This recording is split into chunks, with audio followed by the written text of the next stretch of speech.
jeep guys. Munga sila ng kumpay. Maghahalabas po sila para makapag-ipon ng kumpay na gigilingin po ni Alvin mamaya or pag may time po sa Alvin.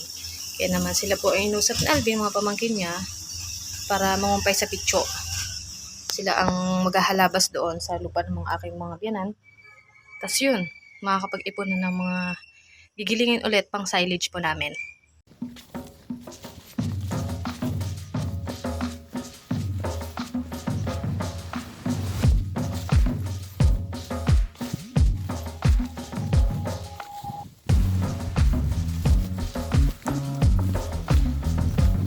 Mag-harvest muna tayo ng ilang napier.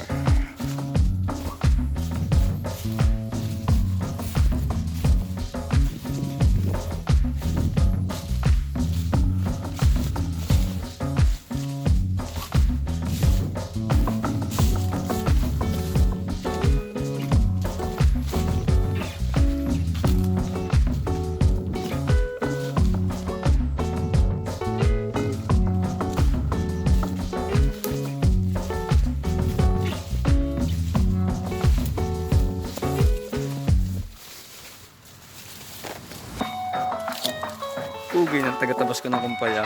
Okay. O mga artistahin ay.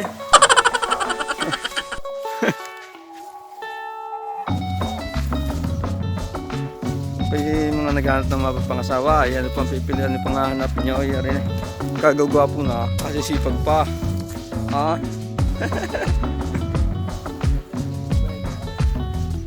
Nauuhaw lang. Ang pugi pala yung nauuhaw dahil.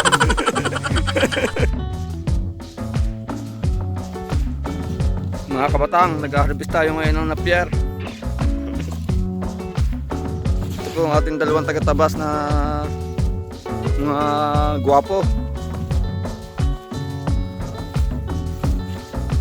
Kukuha na lang din po tayo ng taga-tabas. Doon tayo sa gwapo.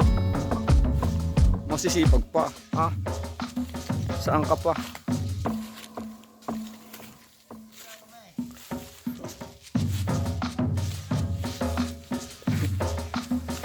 Mga kabataan, shout out.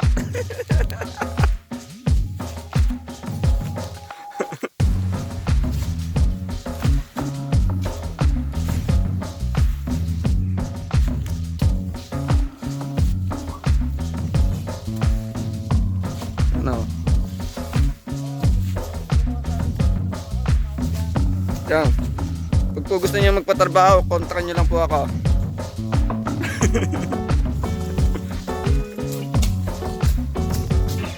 Masisipag po yan.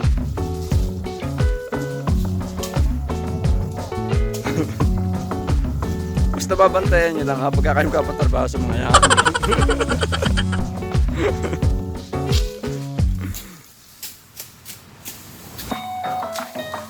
Yan, mamaya gigilingin natin yan.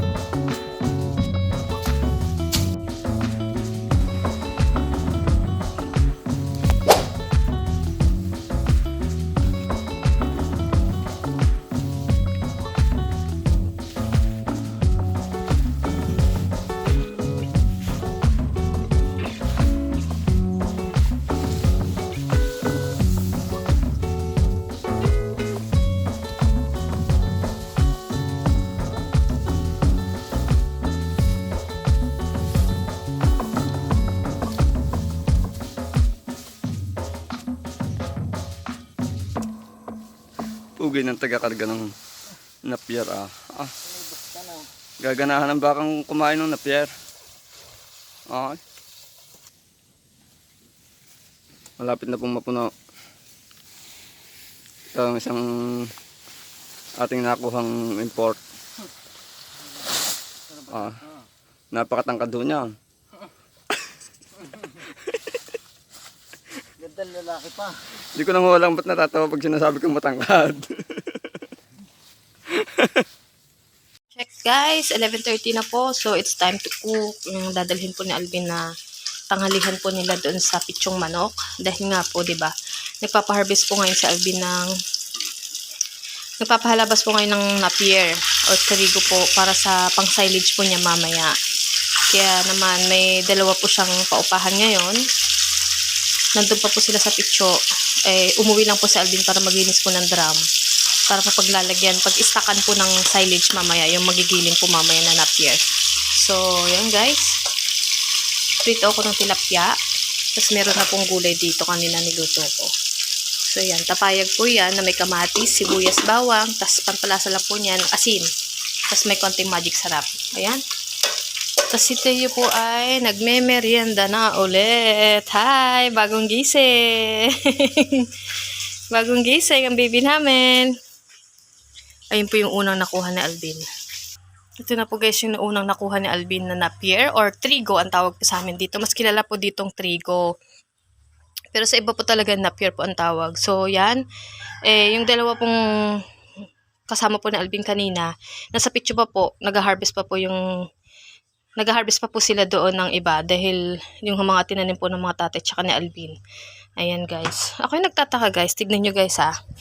Tignan nyo po kung ano pong nangyayari sa dahon ng aming. Ayan guys. So, nagkulubot na ulit siya. Look. Samantalang makulimlim po dito sa amin. Tas tag-ulanan. Hindi po namin alam. Tignan rin po ang aking mga talong. Ay, tignan nyo guys ang aking kamatis oh. Kumulubot din siya oh. Hindi namin alam. Lalo na po yung talong oh. Yung dahon ng talong. Guys, tignan nyo kumulubot. Hindi ko po alam ano pong nangyari dyan. Hindi naman apektado ang ibang. Pati din pala ang mga kakawate. Ano naman kaya yung bin? Dahon. Tignan mo, kumulubot ulit. Naglilinis po siya ng drum. Pag-istakan po ng silage mamaya. Yung mga pinapaharvest po niyang mga napier or trigo. Diyan po niya i-stack. So yeah, update ko kayo mamaya guys. Pag nandito na lahat ng mga nakuha nila. Ayan guys, ready na natin ang dadalhin ni Alvin na pagkain nila sa pitso. Dahil nandun pa nga po yung dalawa. So magdadala na po si Alvin. At na rin muna nanghalian si Alvin sa pitso. Para join silang tatlo doon. So ayan guys, yung gulay, tilapia, na toasted. Tapos yung kanin po nila. Tapos plato. Ayan, yung iba po, yung pangkape, dala na po na Alvin kanina. Tapos yan, dadalhin na po na Alvin mamaya. Maglilinis lang po siya ng drum. Tapos pupunta na po siya sa pitso ulit. Avocado. Mili na avocado guys.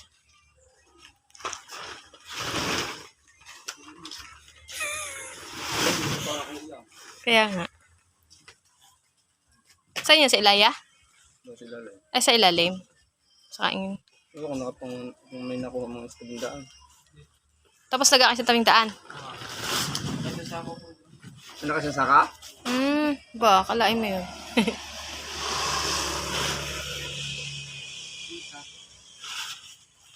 Magulang na ganyan. Nakalog na ka? Pili na ikaw. Pang atin. Papakailo natin para babawasin ang sa labor. Nagiin ka iyo. Nung kapag hakot eh. Basta mo lang kukuhanin. Joke lang pala yun. Sige, kiluhin muna. Kiluhin pala muna. Para mabawa na sa maghahakaw. Oo nga. Kumbaga tayo ang babayad sa maghahakaw. Madaya pala akin. Doon sila guys sa kaingin. Meron pa doon sa ilaya, di ka? Doon. Meron daw sila nakuha doon. Nandun sila sa ilalim. Kaya let's see. Mamaya pagkakanila.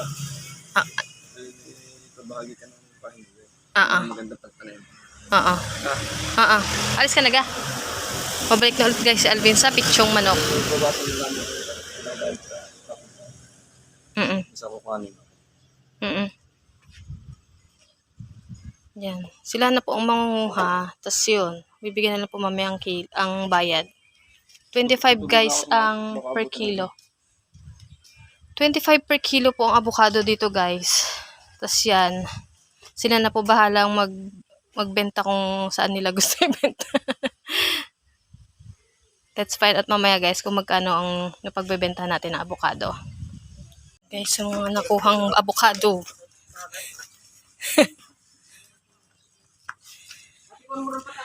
Dini lahat na. Bukado. Nakuha yun na naroon sa paro. Ako nga nasa may bungad gawa na ako nga nagtatangad ngayon yung labasan ko lang yun. Sinunod ko lang yung labasan sa kapuan. Babi. Pipila ko ng ano ha, pahinugin. Madami kang kunin nyo. Hindi mga siguro 10 gayon. Ayun pala naman, inyo naman. Inyo naman yan, hindi naman. Ano yun, ipupula ko din nga, aliga din sa ilalim. Yun ang maganda ay walang maugat-ugat yun eh. Madami yung bumunga. O din sa may kaingin din eh, saan yung kinuha diyan? Ito mismo. Itong lahat neta, yun ang walang masyadong maugat, yung ugat-ugat ng sa loob. Pipila ko ha, ibabas mo na lang daw yung labor. Yung Ay, huwag na. Para naman. Inyo naman yan. Siyempre kayong kumuha. Hindi yun eh. Ayan guys, pili tayo ng pupunla natin. Pantanim din namin. Para sa lumbang. Pahinugin na abukado. Hindi naman ako maalam eh, basta kumuha na lang eh. Dalay. Wala pa sina Alvin, nasa picture pa. Pili tayo guys. Kasi sa kaingin yung hindi masyadong maugat. Ilan na aray? 6. Konti lang pala. Kaloy maalam eh. Yeah, okay na aray. Ayan. Yan na. Saan nakikiluhin dito na rin? Ayun lahat guys. Kuha. Sa kaingin, tsaka sa ilayan ng bahay namin kinuha. Tignan natin guys kung ilang kilo yan. Kuha na ako guys ng pahinugin kong avocado para pampunda ko din. Kaganda pala naman eh. Para maganda ang lahi ng yan. Nasa sakong yan. Sa ilaya. Yo!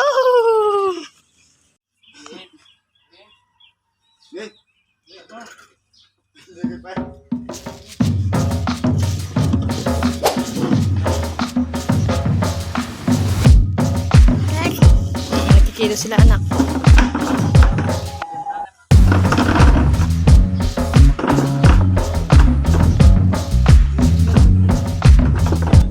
Bali, 25 pesos daw po ang bili po nila sa amin per kilo. Pag sa patag po nila kinuha. So, meron din po kasi silang kinuhanan sa kaingin, sa bangin. Dito po sa likod ng aming bahay. Malalim po yun. Ang kuha po nila sa amin ng per kilo ay 22 pesos daw po. Mabawasan daw po nila ng 3 pesos kasi nga po malalim po yung akyatin nila at ay may daladala din po sila ng avocado.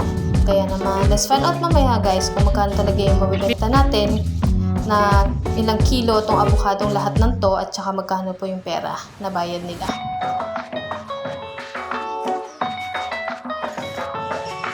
Ayan na rin si Alvin.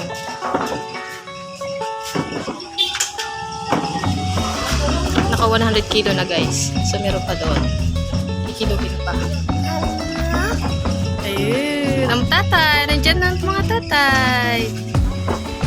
Nangumpay. Sa pitsyong manok. Wow, madami. Dami naman. So many.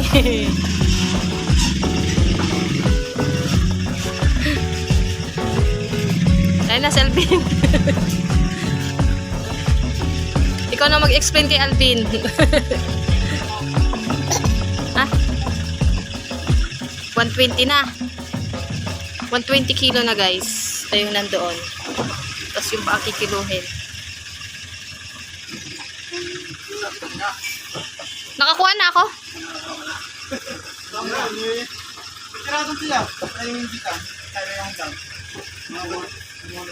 Kumuha na ako. Ayun ka akin. Pahinugin. Tapos ipupunla din. 120 kilo na binili na. Idadagdag na lang yan.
Alin?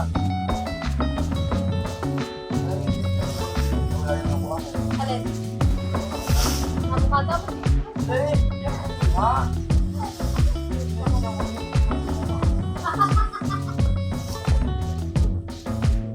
Punta namin lahat 3,000.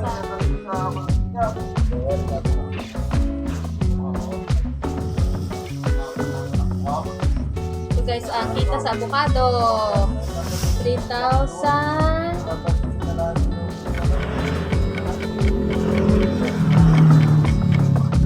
3,300. Guys, ang napagbentahan sa avocado. So, naka 145 kilo daw po kami kanina. So, binigay na po sa akin na Alvin. Sinurrender. So, sila guys magbaba ng mga trigo. Ayan. Ngayon, it's merienda time. Exact alas 5 na po ng hapon guys. Ayan sila. Merienda muna mga dudong. Say hi tayo. Hi! Bukas na daw po gigilingin kasi mangungupay pa po sila sa koral.